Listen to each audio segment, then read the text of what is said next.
तो पैसे का हैंडलिंग मैंने कभी भी नहीं किया, लेकिन उसके ऊपर पूरा कंट्रोल मेरा ही रहा हमेशा।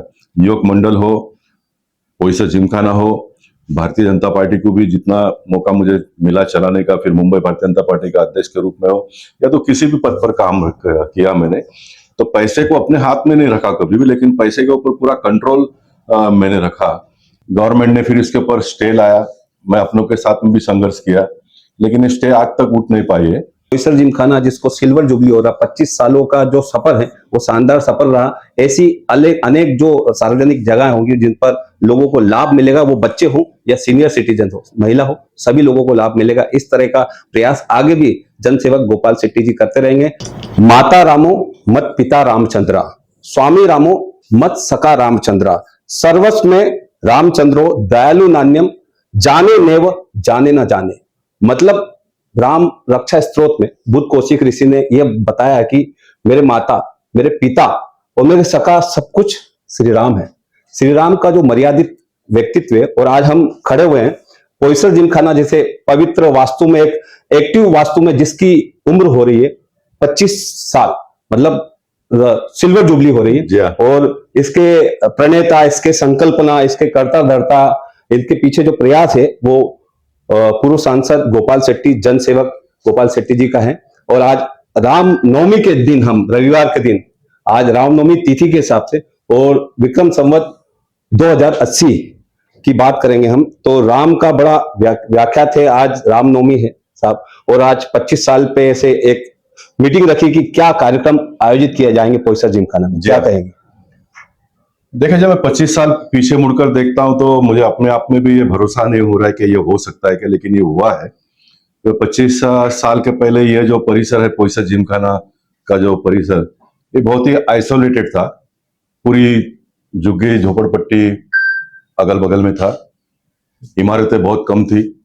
और उस समय पे ये मैदान 91 के दंगल में जो यहाँ पर खेतीबाड़ी करता था एक व्यक्ति, मैं उस समाज का नाम नहीं लेना चाहूंगा, लेकिन वो फिर बेचकर चले गए यहाँ से, और मुंबई महानगर पालिका के पास ये प्लॉट आ गया और झोपड़पट्टी बनने के कगार पर थी। तो मैंने सोचा कि मैं कभी भी किसी चीज को बहुत दूर से आकलन करते रहता हूँ।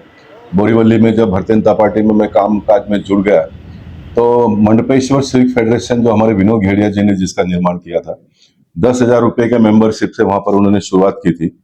विजय दारूवाले जी उन दिनों में शिवसेना के एक बहुत बड़े नेता हुआ करते थे। उनका सपना था कि बोरीवली स्पोर्ट्स क्लब बनाए, और उन्होंने बहुत उसका शुरुआत किया था, बहुत तेजी से वो काम में लगे थे, लेकिन कोई कारण से वो आगे बढ़ नहीं पाया। तो उस समय पे बोरीवली स्पोर्ट्स क्लब का जब नाम हुआ था, तो मैं बोईसर का निवासी था, तो मेरे दिमाग में आया कि बोईसर जिमखाना जैसे कोई चीज हमने बनानी चाहिए। तो उसका शुभारंभ मैंने यहाँ से शुरू किया, ताकि हालांकि मैं बहुत ही गरीब परिवार से था, गरीब बस्तियों में रहता था, बड़े लोगों के साथ में कोई संगत भी उन दिनों में उतना नहीं था।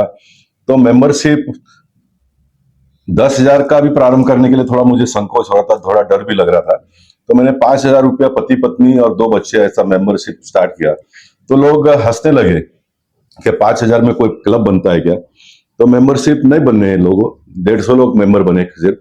फिर हमने 10,000 रुपए किया तो थोड़ी संख्या बढ़ गई, 1,000 2,000 तक पहुंच गए। 1,500 किया तो 3,000 4,000 तक हम छू पाए।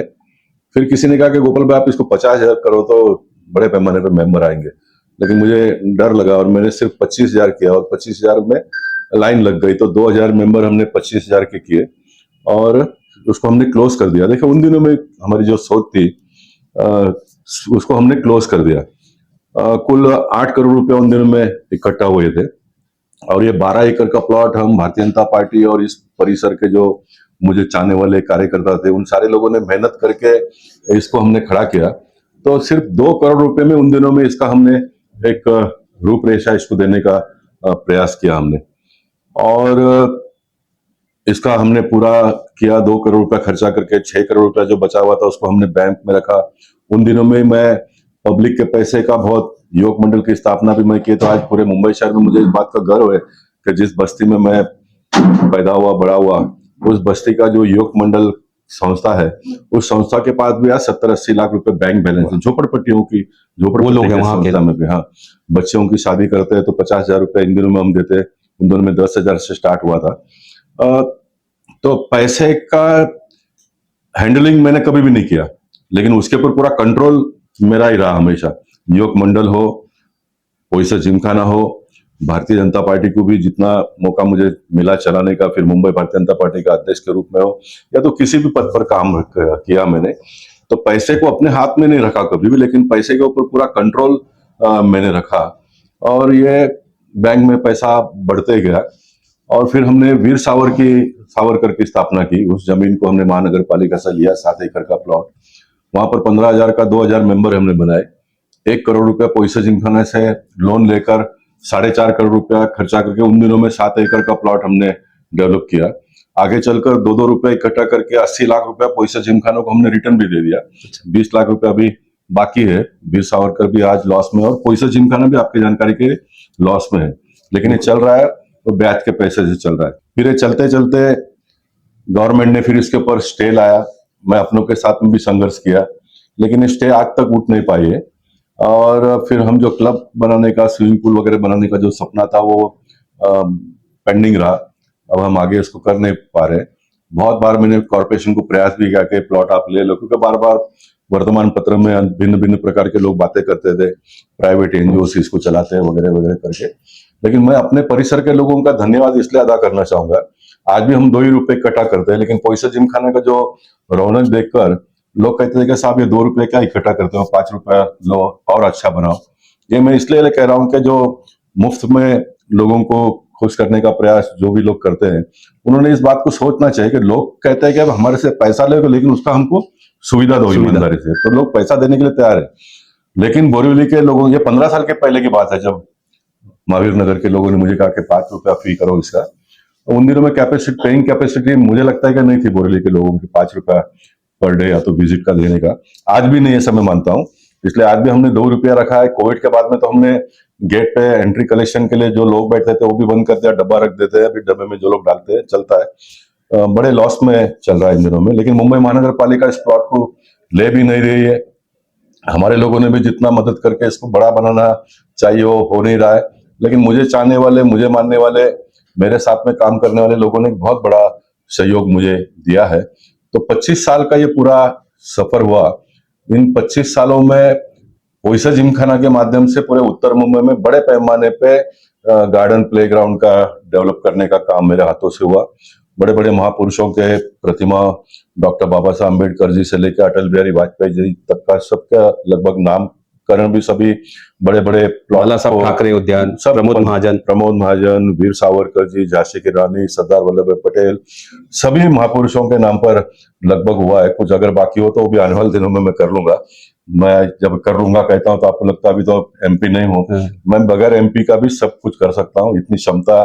परशुराम थीम पार्क तो 7 एकड़ के भूखंड पर कोई सोच भी नहीं सकता था कि मुस्लिम एरिया में जिन लोगों ने कब्जा किया था उस प्लॉट को खाली होकर मैदान क्लियर होगा। मैंने मैदान को क्लियर करवा लिया, पहले फेज का काम पूरा किया, कंपाउंडिंग कर लिया, सेकंड फेज का टेंडर भी निकल गया। भगवान परशुराम थीम पार्क मैंने नामकरण का भी प्रपोजल दे दिया, लेकिन कुछ परिवर्तन जो हुआ उसमें बड़ा बदलाव भी होते दिखाई दे रहा है। लेकिन भगवान परशुराम के नाम को मैं बिल्कुल बदलने नहीं दूंगा। और ये कोई अगर कहते होंगे भाई अपने लोगों ने बदला, तो ऐसा नहीं है। पीयूष गोयल जी ने मुझे पहले दिन से ही कहा था कि गोपाल भाई भगवान परशुराम थीम पार्क रख के ही हम लोकशाही पार्क प्रोवाइड कर लेंगे। मैंने कहा कि भगवान परशुराम लोकशाही पार्क ये नाम हम करेंगे, तो लगभग वो हो जाएगा आने वाले दिनों में। लेकिन दुख इस बात का है कि उसका डेवलपमेंट का काम रुका हुआ है। मैं अगर सांसद होता तो मैं अभी उद्घाटन करके पब्लिक को दे भी दिया था। कुछ बातें कभी कभी कहनी पड़ती है, उसमें से ही आगे का रास्ता निकलता है। इसमें कोई मान अपमान का या तो कोई छोटा बड़ा किसी को करना बड़ा होने का नहीं है। वास्तविकता लोगों के सामने जानी चाहिए। और मुझे बड़ा खुशी है कि 25 साल के सफर में मैं बहुत कुछ कर पाया। तो कुछ कार्यकर्ताओं ने कहा कि साहब इसका हम सिल्वर जुबली का कार्यक्रम करेंगे, ताकि एक बार लोगों को जोड़ेंगे। हो सकता है कि 25 साल से 50 साल का कोई रोड मैप बने और कोई आने वाली नई पीढ़ी उसको आगे ले जाए। और मैं एक बात और भी ऐड करूंगा, फिर उसके बाद में जो भी आपको पूछना पूछे। ये देश का ही नहीं तो दुनिया का पहला क्लब पोइसर जिमखाना होगा जिस क्लब ने लोगों का मेंबरशिप का पैसा वापस भी दे दिया और मेंबरशिप को हमने अभी भी बरकरार रखा है। वाह। मेंबरशिप अभी भी हमने कंटिन्यू रखा है और यह सारा होने के बावजूद, इतना सारा लॉस होने के बावजूद भी आज हमारे पास 19 करोड़ रुपए बैंक में जमा है। 19 करोड़ रुपए बैंक में जमा है। मेरे मन का एक सपना है कि मैं एक 2-5 एकड़ जमीन कहीं पर भी लेकर, जिन्होंने इतना लंबा समय मुझे भारतीय जनता पार्टी और नॉन भारतीय जनता पार्टी के लोगों ने भी साथ और सहयोग दिया है, तो ऐसे सारे लोगों को इकट्ठा करके क्लब बनाओ ताकि उनके बच्चों को आने वाले दिनों में कहीं एक पैर रखने का मौका मिले।